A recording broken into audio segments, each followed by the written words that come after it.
SIR அழைக்கக்கூடிய சிறப்பு தீவிர வாக்காளர் பட்டியல் திருத்தத்தில் தமிழகத்தில் 97,37,000 வாக்காளர்கள் நீக்கப்பட்டனர். இதில் விடுபட்டவர்களின் பெயர்களை சேர்ப்பதில் மேலும் கால அவகாசம் தேவைப்படுகிறது என்று திமுக அமைப்பு செயலாளர் RS பாரதி உச்சநீதிமன்றத்தில் வழக்கு தொடர்ந்திருந்தார்.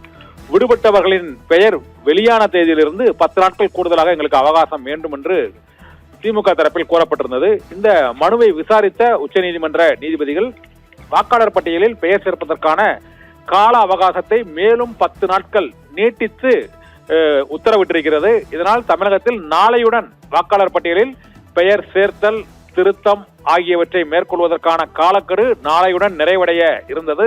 பிப்ரவரி 16ஆம் தேதி புதிய வாக்காளர் பட்டியல் வெளியாக உள்ள சூழ்நிலையில் இப்போது மேலும் 10 நாட்கள், அதாவது இன்று 29 பிப்ரவரி 8ஆம் தேதி வரை இந்த வாக்காளர் பட்டியலில் பெயர் சேர்க்க விரும்புபவர்கள் புதிய விண்ணப்பங்களை அளித்து சேர்த்துக் கொள்ளலாம் என்று உச்சநீதிமன்றம் தேர்தல் ஆணையத்திற்கு உத்தரவிட்டிருக்கிறது. இதனால் தமிழகத்தில் 3வது முறையாக வாக்காளர் பட்டியலில் பெயர் சேர்ப்பதற்கான கால அவகாசம் நீட்டித்து உத்தரவு பிறப்பிக்கப்பட்டிருக்கிறது.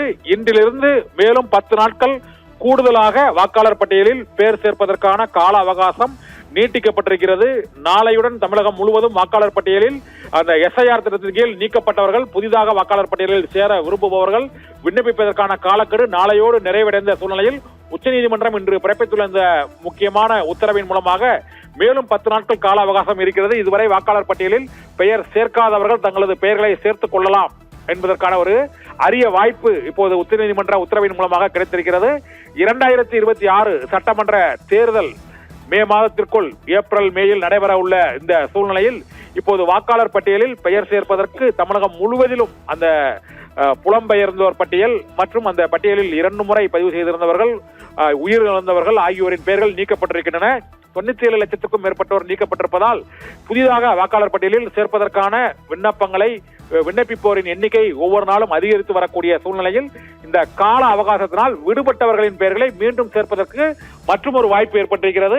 வாக்காளர் பட்டியலில் தங்களது பெயரை புதிதாக சேர்ப்பதற்கான கால அவகாசம் மேலும் 10 நாட்களுக்கு நீட்டிக்கப்பட்டிருக்கிறது. உச்சநீதிமன்ற உத்தரவின் மூலமாக கூடுதலாக 10 நாட்கள், நாளை முதல் 10 நாட்கள் கூடுதலாக வாக்காளர் பட்டியலில் தமிழக வாக்காளர்கள் தங்களது பெயர்களை சேர்ப்பதற்கான வாய்ப்பு ஏற்பட்டிருக்கிறது என்று உச்சநீதிமன்றம் திமுக தரப்பில் தொடரப்பட்ட வழக்கில் அந்த உத்தரவை பிறப்பித்திருக்கிறது. ஷர்மிளா.